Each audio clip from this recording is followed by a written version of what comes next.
Once upon a time there was a caterpillar. She crawled upon the ground, very low to the earth.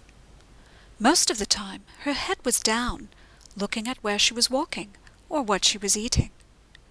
Sometimes she became daring and would climb very tall trees as high as she could go.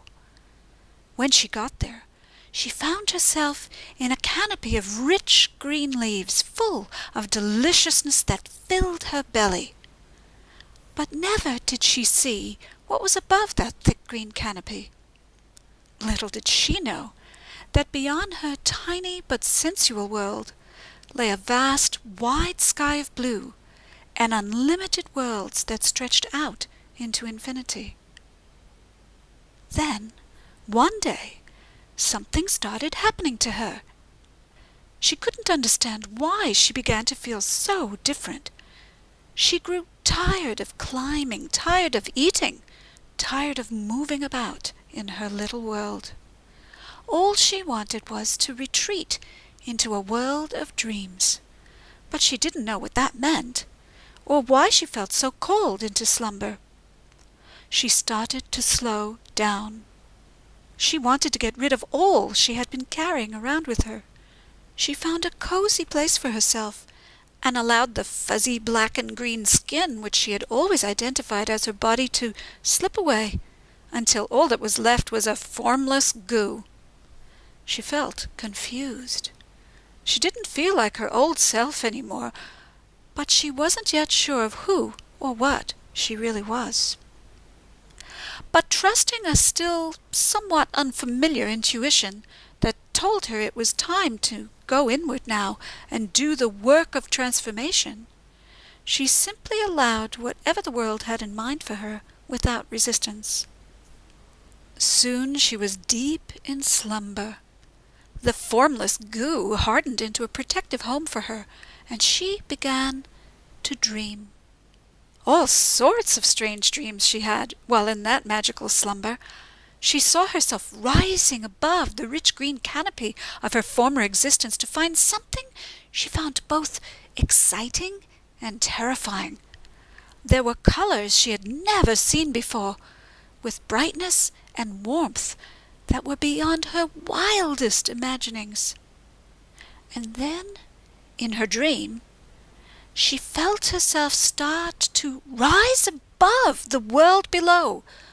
As her heart pounded, she felt the wind against her legs. No, it wasn't her legs she felt, but something altogether different.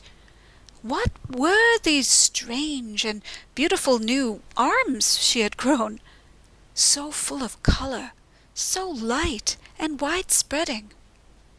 As she allowed the updraft of the wind pull her into that bright expanse above her, she heard it whisper in her ear, "These are your wings, so you can fly into the great blue sky." Day in and day out, these dreams became more and more vivid. She became enthralled by them, and was simultaneously both charmed and afraid of her own beauty and power in these dreams. Who am I? The caterpillar wondered. On the one hand, I don't feel like myself anymore, but on the other hand, I feel more like myself than I ever did before. What is happening? Then, one day, she felt a rumbling in her being, and she heard the words, "Go! Go now! It's time for you to fly." But the caterpillar thought she was still dreaming, and didn't move. She stayed within the warmth of the cozy chrysalis and fell back to sleep, believing that the great blue sky was simply a dream that she had made up in her own imagination. Nothing could be that wonderful, she thought. I'll just stay here, where it's safe, so I can dream about that wonderful place and my wonderful life a little longer. If I wake up, it might all disappear.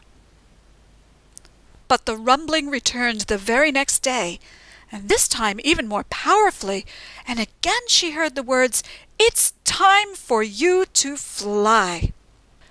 Again she imagined these words were only her own sad desires speaking to her, and she became depressed. and she told herself she was only a tiny caterpillar whose nose was always to the ground. No, no, no, she thought, there's no way I could ever fly. These are just dreams. It's better I stay asleep and alone, where it's safe. That way I can pretend there is a better world out there, somewhere. She found herself starting to feel very lonely and isolated. But then the rumbling became so loud, so powerful, and so insistent, she could no longer ignore it, and the words said, "There is no caterpillar, there is no chrysalis. All there is what you always were. A wide-winged butterfly meant to sail into the heavens. Going back to what you thought you were is impossible.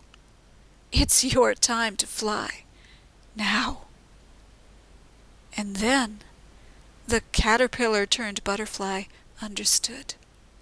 The essence of who she truly was had always been within her. She had always been meant for beauty, grace, and high things. She had always been designed to fly and to sail upon the four winds. The dream was not that she was a butterfly. The actual dream was that she was a caterpillar, dreaming of being a butterfly. And the moment she finally woke up from her cozy slumber, she spread her gossamer wings and sailed upon the updrafts of heaven, her heart full of joy as she kissed the sky.